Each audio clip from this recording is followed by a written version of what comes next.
Anda kembali di One on One pemirsa. Bu Retno, upaya terus kita lakukan. Indonesia mengecam, negara lain juga mengecam apa yang dilakukan oleh Israel terhadap Palestina. Dan melalui jalur diplomasi juga, Ibu tadi sempat menyinggung bahwa bulan lalu sempat bersidang di Jenewa, Swiss. Tapi tampaknya sampai sekarang Israel tetap berada di atas angin, tetap melakukan aksinya yang begitu kejam. Bagaimana tanggapan Ibu?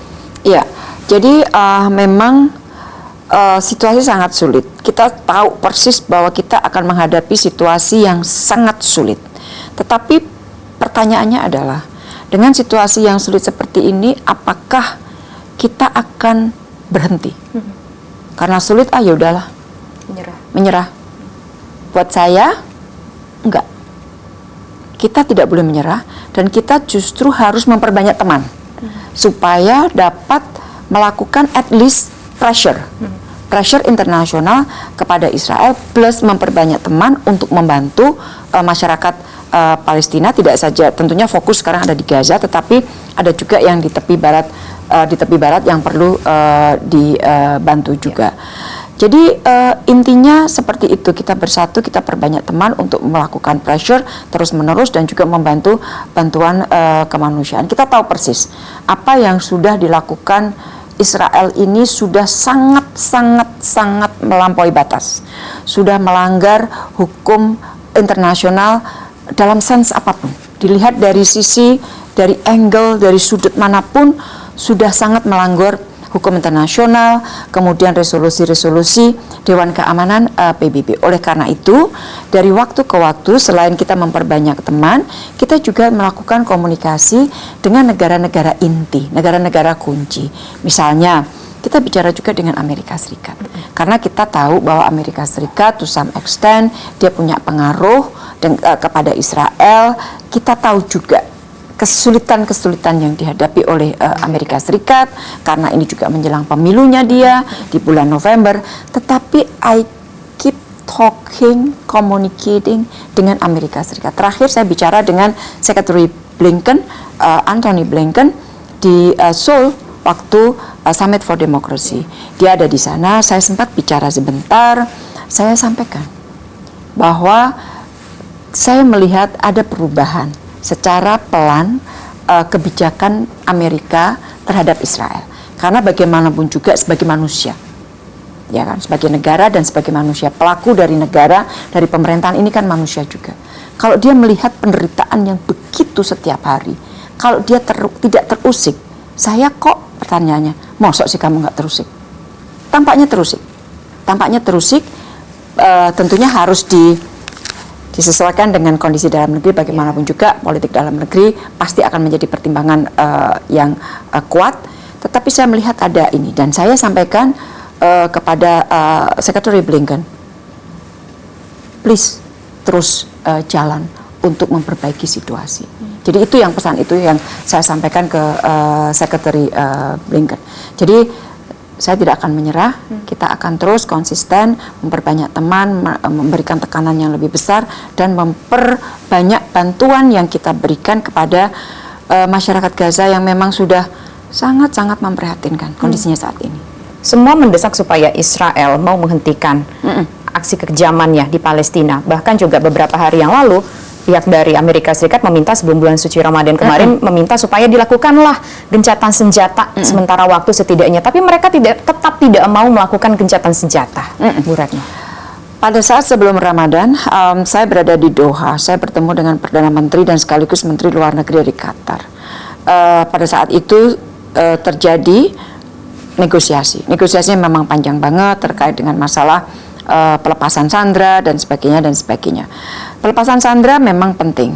Pelepasan orang-orang yang ditahan oleh pihak Israel. Jadi kita bicara mengenai sandera, tidak saja sandera yang dipegang oleh Hamas saat ini, tetapi saya selalu ingatkan, ada banyak sandera yang diambil oleh Israel, orang-orang yang Palestina yang tidak berdosa, tiba-tiba saja sebelum peristiwa Gaza ya, sebelum 7 Oktober, tiba-tiba dia diambil, dia ditahan tanpa alasan apapun untuk tahun-tahunan, bahkan puluhan tahunan. Sehingga di dalam pertemuan-pertemuan internasional, termasuk pada saat kita melakukan dialog antara ASEAN dengan EU, saya selalu sampaikan di draft deklarasi, pada saat hostage dimajukan, isu release of hostage dimajukan, saya selalu bilang, harus diikuti dengan kalimat release of arbitrary detainees. Jadi orang-orang yang ditahan tanpa alasan, itu juga harus dilepas. Nah, ini mengenai masalah pelepasan sandera, tahanan yang sedang dinegosiasikan. Tetapi ada isu yang juga penting yang seharusnya tidak perlu dikaitkan langsung dengan pembicaraan mengenai masalah sandera, yaitu mengenai ceasefire tadi yang ditanyakan.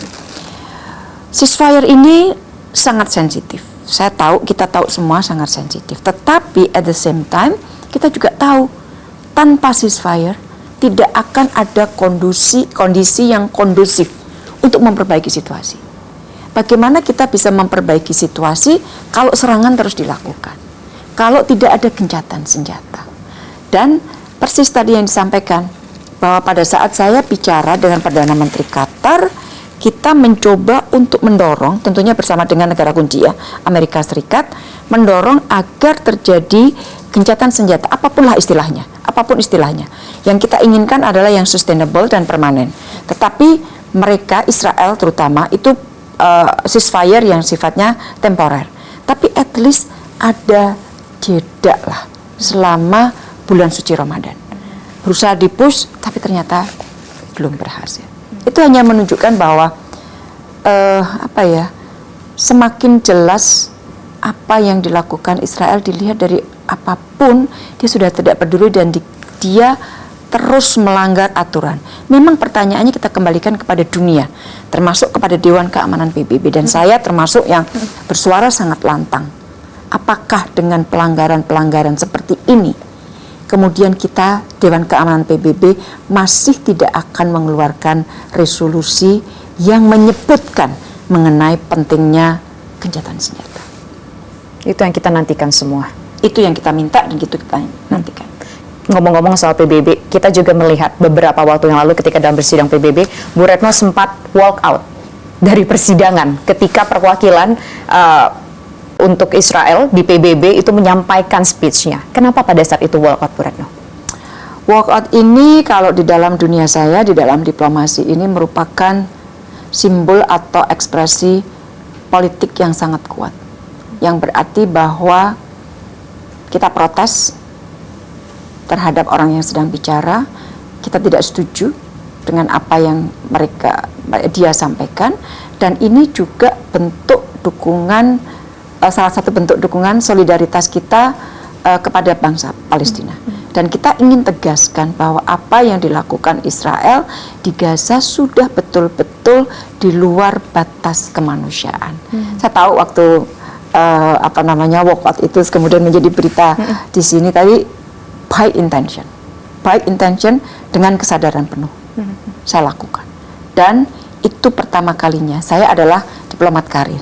Saya sudah menjadi diplomat sejak tahun 86 sampai 2024. This is for the first time Melakukan that walkout. I did walkout karena sudah keterlaluan. It's too much. Dan dengan penuh kesadaran I did it. Di ambang batas ya Bu ya. Yes. Tapi ngomong-ngomong, apakah pada saat itu hanya Bu Retno saja melakukan walkout atau mungkin ada perwakilan dari negara lain? Kebetulan semua sentimennya sama. Jadi yang melakukan walkout adalah kita tuh nggak mengkoordinir diri loh.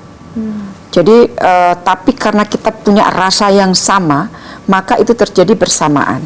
Jadi pada saat saya berdiri walkout, saya lihat Menteri Luar Negeri Aljazair yang kebetulan Aljazair itu duduk sebagai anggota tidak tetap Dewan Keamanan PBB, dia juga berdiri, dan juga menteri dan para duta besar dari negara-negara Muslim, negara Arab itu juga berdiri dan kemudian melakukan walkout. Jadi itu merupakan suatu kesadaran bersama ya, tanpa harus diorkestrasi, itu terjadi karena kita memiliki perasaan yang sama. Oke, sepakat dengan yang Ibu Retno sampaikan tadi bahwa berbagai upaya terus dilakukan. Indonesia melakukan berbagai upaya, negara-negara lain juga melakukan berbagai upaya. Bahkan Amerika Serikat pun coba tadi Ibu ajak berkomunikasi dan tampaknya sudah mulai terketuk hatinya.